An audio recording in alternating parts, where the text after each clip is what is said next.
I'm Jim Reed. This is a page from my red clay diary. It's all about life, actually. This is called Alabama Thrill Hills. Zooming around the curves of Thrill Hills, my hometown's least heralded but at one time best utilized roadway, was the nighttime occupation of entire generations of teenagers. What my father's generation called Thrill Hills extended the entire length of 15th Street East from Northington campus all the way to Five Points near the Veterans Administration Hospital. It seemed like a long way back then. What was the overriding importance of Thrill Hills to teenagers of my father's time and mine? Well, you might get different stories from different people. Thrill Hills was relatively unpatrolled at night, so kids could try out their parents' automotive vehicles and hopefully never leave evidence behind of what speeds they achieved. Thrill Hills was unlighted. You could not easily be identified in the darkness.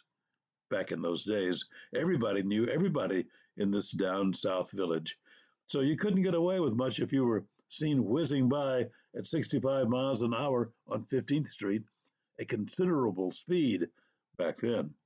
But my father finally told me the real reason Thrill Hills was so popular with teens. It was a place where, for a moment, you could get very close to even your most timid date for the evening.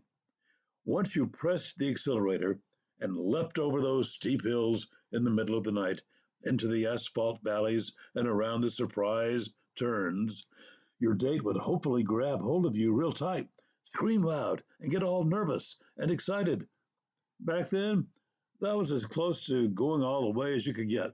If you're too young to know what going all the way meant, ask me or any old timer.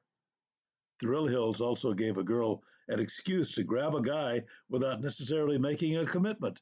At least the date would be a memorable one you could talk about a whole passel of years later, just like my old man did, just like I'm doing.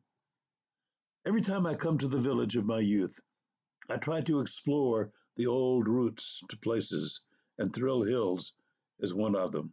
Unfortunately, Thrill Hills isn't so thrilling anymore. The road has been widened and lit and striped, making it a lot less daring. The hills have been smoothed down. They no longer have those steep dips and sharp turns. They are no longer as menacing. The main loss is that feeling of remoteness, otherworldliness.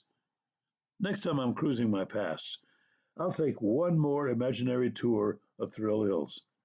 I just may pass the accelerator down at the top of Thrill Hills and once again get that wonderful, scary feeling in the pit of my stomach as the car zooms downward in free fall, hopefully causing my wife to grab hold of me and scream from remembered passion instead of abject disapproval. I won't know this will happen till I've tried it, will I?